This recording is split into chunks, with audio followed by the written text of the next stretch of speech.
Hello friends, welcome to my channel smart cramming. कैसे हैं आप सब लोग। आज के वीडियो में हम इंग्लिश पेडागोजी के कुछ इम्पॉर्टेंट क्वेश्चंस देखेंगे जो सीटेट, केवीएस और यूपी टेट, सुपर टेट और बीटीसी, डीएलएड या बीएड के एग्ज़ाम्स होते हैं, उन सब एग्ज़ाम्स के लिए बहुत ही ज़्यादा इम्पॉर्टेंट है। मैं इंग्लिश पेडागोजी के काफ़ी क्वेश्चंस की सीरीज़ चलाऊँगी, तो उस सीरीज़ का ये पहला पार्ट है। तो अगर आपने मेरे चैनल को अभी तक सब्सक्राइब नहीं किया तो प्लीज़ सब्सक्राइब कर लें। और आप मुझे इंस्टाग्राम पर भी फॉलो कर सकते हैं। मेरा इंस्टाग्राम हैंडल है स्मार्ट क्रैमिंग। तो चलिए आज का वीडियो स्टार्ट करते हैं। पहला क्वेश्चन है, the English word language is derived from the Latin word इलुंगा, लिंगुआ, लिंगुआ या लिनागू। तो इसका आंसर क्या होगा। इसका आंसर है B, the English word language is derived from the Latin word lingua. ये सारे क्वेश्चंस बहुत ही इंपॉर्टेंट हैं, आप इन सबको चाहो तो नोट कर सकते हो। ठीक है, अगला क्वेश्चन देखते हैं। Language is a means of communication and social network. तो लैंग्वेज जो होती है, भाषा जो होती है, उसको हम कम्युनिकेशन के लिए यूज़ करते हैं और सोशल कंट्रोल के लिए भी यूज़ करते हैं। सोशल कंट्रोल मतलब सोशली, जैसे कि हम लोग सोशल मीडिया पे बात करते हैं तो उसमें भी तो हम लोग कम्युनिकेट ही करते हैं, लैंग्वेज का इस्तेमाल करते हैं। या हम लोग कहीं बाहर जाते हैं तो सोशली दूसरे से इंटरेक्ट करते हैं, तो वो भी सोशल कंट्रोल ही है, तो उसमें हम लोग भाषा का इस्तेमाल करते हैं। तो इसका आंसर क्या होगा, बोथ ए एंड बी। तो क्वेश्चन नंबर 2 का आंसर हो गया communication and social control both. अगला क्वेश्चन देखते हैं। Which of the following statement is correct. English is taught as a second language in India. English is a foreign language for Indians. English has become a global language, all of these. तो ये question तो बहुत ज़्यादा important है, ये CTET में काफ़ी बार आया हुआ है। सीटेट में सीटेट में ये क्वेश्चन आया था कि English has become a global language, ये ऑप्शन था और यही सही आंसर भी था। तो इसमें सारे ऑप्शंस सही हैं। वैसे इंग्लिश जो है हमारे देश में दूसरी भाषा के रूप में पढ़ाई जाती है। English is taught as a second language. Hindi हमारी प्रथम भाषा है और इंग्लिश दूसरी भाषा है। और इंग्लिश जो है वो हम लोगों के लिए, भारतीयों के लिए एक फॉरेन लैंग्वेज है, और इंग्लिश जो है वो पूरे वर्ल्ड में ग्लोबल लैंग्वेज बन चुकी है। ठीक है, तो इसका सही आंसर है ऑल ऑफ दीज। अगला क्वेश्चन देखते हैं। Correct English speech includes correct pronunciation skill, proper stress skill and correct intonation skill, correct speed of speech skill and all of these. तो इसका सही आंसर क्या होगा।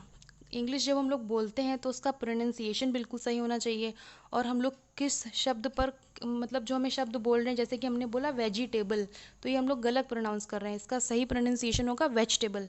कब हम लोग को वर्ड पे स्ट्रेस देना है, कब किस तरीके से बोलना है, ये सब हम लोग को ध्यान में रखना पड़ता है। और किस स्पीड में हमें शब्द को बोलना है वो भी हमें ध्यान में रखना होता है। जैसे हम लोग बोलते हैं ब्यूटीफुल, तो ब्यूटीफुल नहीं होता, ब्यूटीफुल होता है। ठीक है, तो ब्यूटी पे हम लोग को जोर देना, ब्यूटीफुल। तो इसका भी सही आंसर क्या होगा, ऑल ऑफ डीज। ठीक है, अब अगला क्वेश्चन देखते हैं। Alphabetic method of teaching reading is also known as spelling method, ABC method, both A and B. तो इसका सही आंसर है बोथ ए एंड बी। ठीक है, अगला क्वेश्चन देखते हैं। Pictures are helpful in heightening learning, interest, quality, material and skill. जब किताबों में पिक्चर्स बनी होती हैं तो हम लोग ज़्यादा मन लगा के उस बुक को पढ़ते हैं या बार बार देखते हैं कि अगले पेज पे क्या बना होगा, अगले पेज पे क्या बना होगा, तो हम इंटरेस्ट लेते हैं। तो इसका सही आंसर क्या है, इंटरेस्ट। सिक्स्थ का सही आंसर है इंटरेस्ट। अगला क्वेश्चन देखते हैं। Important material of teaching reading are black board and flash card, pictures and games, action, all of these. तो इसका सही आंसर क्या होगा, ऑल ऑफ दीज। ये क्वेश्चन तो काफ़ी इजी था कि जब टीचिंग लर्निंग जो होती है, जब पढ़ाता है कोई टीचर, तो उसमें ब्लैक बोर्ड भी ज़रूरी होता है, फ्लैश कार्ड भी, पिक्चर्स और गेम्स भी, एक्शन भी। जब इन सारी चीज़ों का इस्तेमाल करके कोई टीचर पढ़ाएगा तभी वो अच्छी तरीके से पढ़ा सकता है, ताकि बच्चों का सर्वांगीण विकास हो सके। ठीक है, चलिए अब 8th क्वेश्चन देखते हैं। Which of the following is not the linguistic principle. इसका पहला ऑप्शन है language is vocal, language is learn, language is directive system, language is a system. तो इसका सही आंसर है लैंग्वेज इज डायरेक्टिव सिस्टम। अगला क्वेश्चन देखते हैं। द टीचिंग ऑफ इंग्लिश एक कोटेशन दिया हुआ है कि ये किसने बोला, ये हमें बताना है, ये रिमार्क किसने दिया है। Mother tongue is the basis of all work, तो ये किसका रिमार्क है, माइकल वेस्ट का, रेबन का, जॉर्ज का, या नन ऑफ दीज। तो इसका सही आंसर क्या है, रायबर्न, इनका ये कोटेशन है, इनका ये रिमार्क है, mother tongue is the basis of all work. अगला क्वेश्चन देखते हैं, main cause of the downfall of the standard of English in curriculum. पहला ऑप्शन है over crowd in the classes, drastical curtailment of the English periods, pupils from no tradition of learning, all of these। तो ये जो हम लोग English पढ़ाई जाती है कोर्स में, तो अगर बच्चा सीख नहीं पा रहा है तो उसके क्या कारण होते हैं, तो उसके यही सब कारण होते हैं, क्लास में बहुत ज़्यादा बच्चे होते हैं और सही से बच्चों का कोई ट्रेडिशन नहीं होता पढ़ने का, घर में बच्चे हिंदी बोलते हैं और स्कूल में इंग्लिश सिखाई जाती है, घर में कोई बोलने वाला नहीं होता, तो वो बच्चे सही से सीख नहीं पाते हैं। तो इसका आंसर क्या होगा, ऑल ऑफ दीज। ठीक है, अगला पॉइंट देखते हैं, अगला question, the word of lingua means. तो ये तो बहुत इजी क्वेश्चन है, आपको पता ही होना चाहिए। लिंगुआ मतलब लैंग्वेज, हम लोग कहाँ से बोलते हैं, हम लोग टंग से बोलते हैं, तो इसका सही आंसर है टंग, इसमें ऑप्शंस देने की ज़रूरत ही नहीं है, डायरेक्ट टंग। ठीक है, अगला क्वेश्चन है, who said English is our major window of the modern world. इसका सही आंसर है पंडित नेहरू जी ने ये बोला था, English is our major window of the modern world. ठीक है, मॉडर्न वर्ल्ड में हम लोग हैं तो इंग्लिश ही उसका मेन कारण है। अगला question, the general aim of teaching are fixed, dogmatic, pragmatic and historical. तो इसका सही आंसर क्या है, जनरल एम ऑफ टीचिंग क्या होते हैं, फिक्स्ड होते हैं, जो जनरल एम्स हैं वो फिक्स्ड होते हैं कि बच्चों को हमें ज्ञान देना है। अगला क्वेश्चन है, the linguistic aims of teaching English relate to which domain, effective, cognitive, psychomotor या रैशनल। तो इसका सही आंसर क्या है, कॉग्निटिव। ये वर्ड ऐसा है कि ये जहाँ दिया होता है, जिस भी क्वेश्चन में दिया होता है वो वही इसका आंसर होता है। इसका मतलब होता है संज्ञानात्मक, कॉग्निटिव का मतलब होता है संज्ञानात्मक। आपने पढ़े ही होंगे जीन पियाजे के संज्ञानात्मक विकास के सिद्धांत, cognitive principles of gene पियाजे।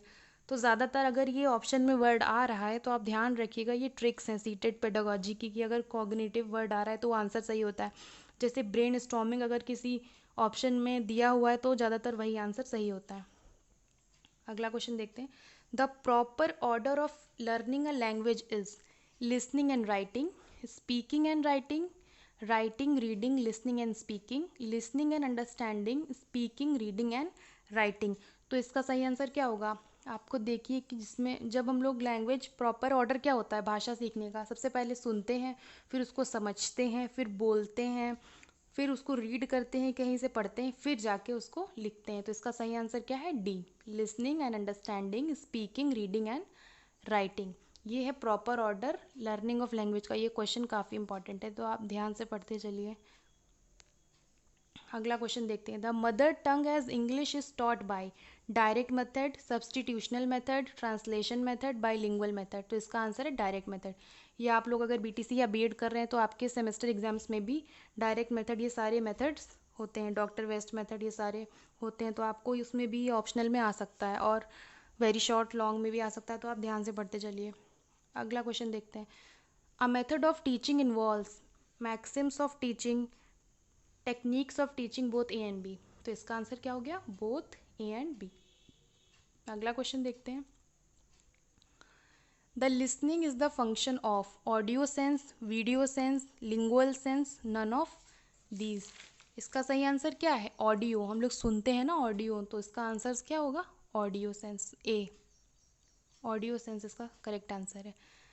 The techniques of speaking skill is role playing, oral composition, reproduction, all of these. तो इसका आंसर क्या है, all of these.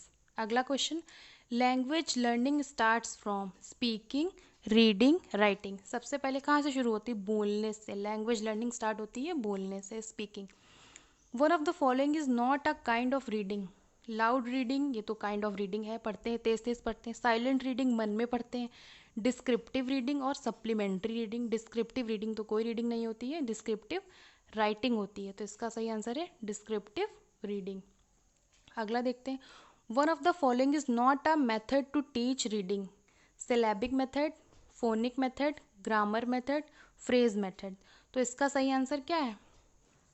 Which one of the following is not the method to teach reading. Reading करने में हमें grammar method थोड़ी ना बताया जाता है, ग्रामर मेथड तो लिखने में इस्तेमाल होता है, टीच रीडिंग में ग्रामर मेथड नहीं होता है। ठीक है, तो इसका सही आंसर है ग्रामर मेथड। अगला क्वेश्चन देखते हैं, which is the feature of good hand writing. Good hand writing के क्या फीचर होते हैं?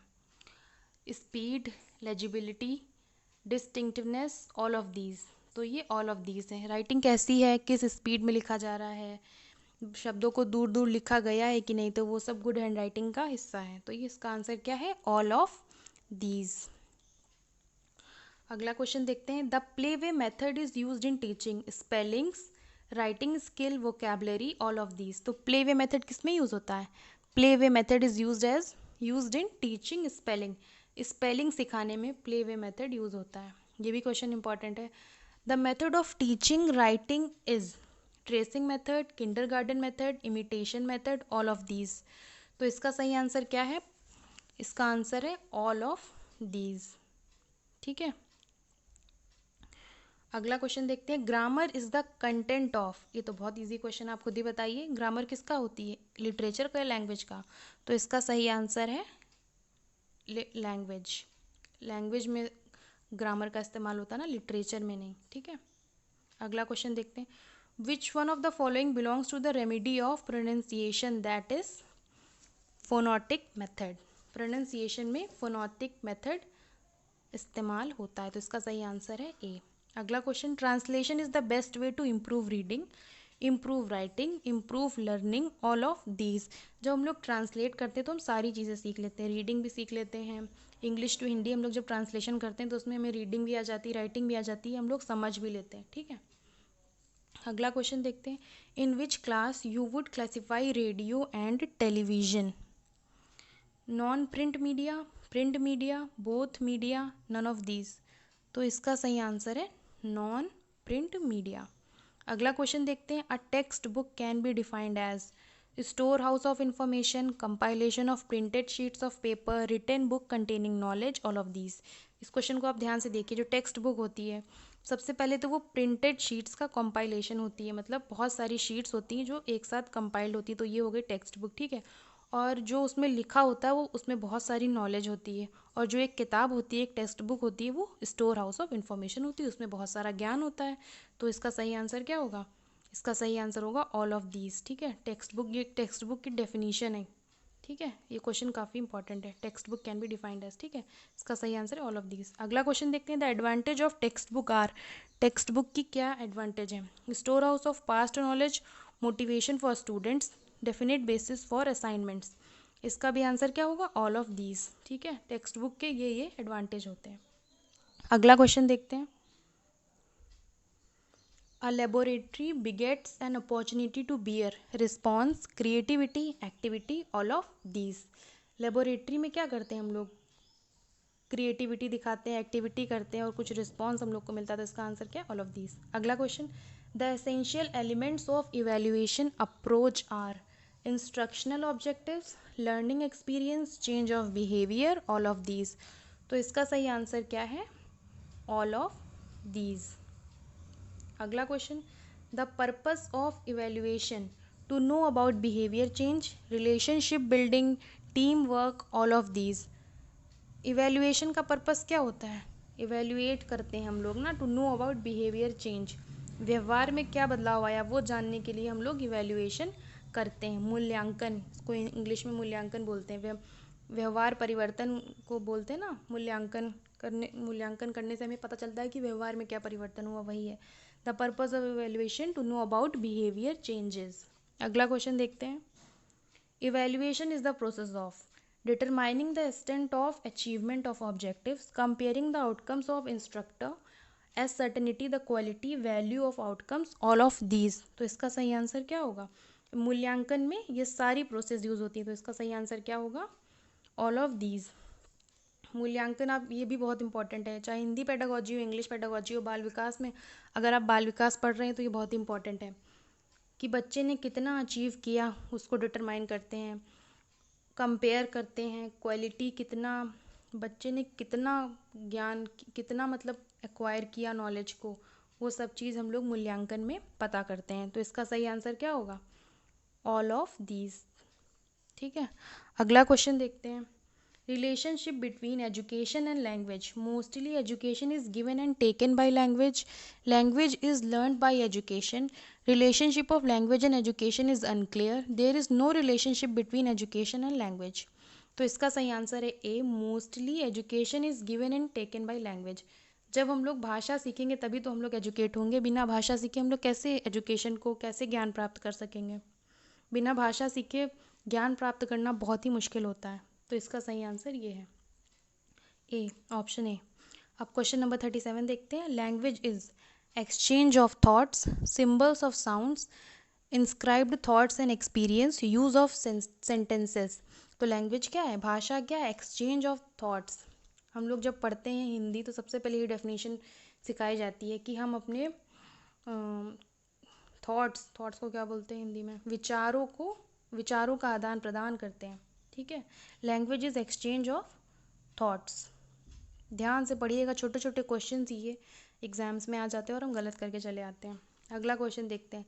Language is learn through listening, speaking, reading and imitation. तो भाषा हम लोग कैसे सीखते हैं? इमिटेशन से सीखते हैं। अगला क्वेश्चन देखते हैं। How many languages we use first of all. सबसे पहले हम लोग क्या यूज़ करते हैं? सबसे पहले हम लोग सिम्बॉलिक लैंग्वेज यूज़ करते हैं, सिम्बल्स। ठीक है, अगला क्वेश्चन देखते हैं। Communication is called transport of feelings and ideas to others, to absorb feeling and ideas, exchange of feeling and ideas, none of these. ये भी उसी ऊपर वाले क्वेश्चन की तरह ही हो गया। Exchange of feeling and ideas, अपने विचारों, अपनी भावनाओं को आदान प्रदान ही कम्युनिकेशन कहलाता है। अगला क्वेश्चन देखते हैं। Aim of language is speech, communication, research, none of these. तो एम ऑफ भाषा का एम क्या है? कम्युनिकेशन। ठीक है, अगला क्वेश्चन देखते हैं। Where does a child learn standard form of language. बच्चा स्टैंडर्ड फॉर्म ऑफ लैंग्वेज कहाँ सीखता है? स्कूल में ही सीखता है, ऑब्वियस है। अगर घर में सीख लेता तो स्कूल भेजने की क्या ज़रूरत थी? ठीक है, तो इसका आंसर है child learn standard form of language in school. ठीक है, अगला क्वेश्चन देखते हैं। Teaching of pros includes essay, story, biography, all of these. Teaching of pros includes all of these. ठीक है, 43 का सही आंसर है, कैसे टिक करें? डी। 43 का सही आंसर है डी। ओके, तो ये रहे आज के कुछ पेडागोजी के इंपॉर्टेंट क्वेश्चंस। वीडियो काफ़ी लंबी हो रही थी इसलिए इतने ही क्वेश्चंस आज के लिए। अगली वीडियो में हम आगे के क्वेश्चंस बताएंगे। ये सारे क्वेश्चंस बहुत इंपॉर्टेंट है, चाहे आप कोई भी एग्ज़ाम दे रहे हों टीचिंग से रिलेटेड। तो अगर आपको मेरी वीडियो अच्छी लगी हो तो प्लीज़ लाइक करें, शेयर करें, मेरे चैनल को सब्सक्राइब करें। Thank you for watching my video.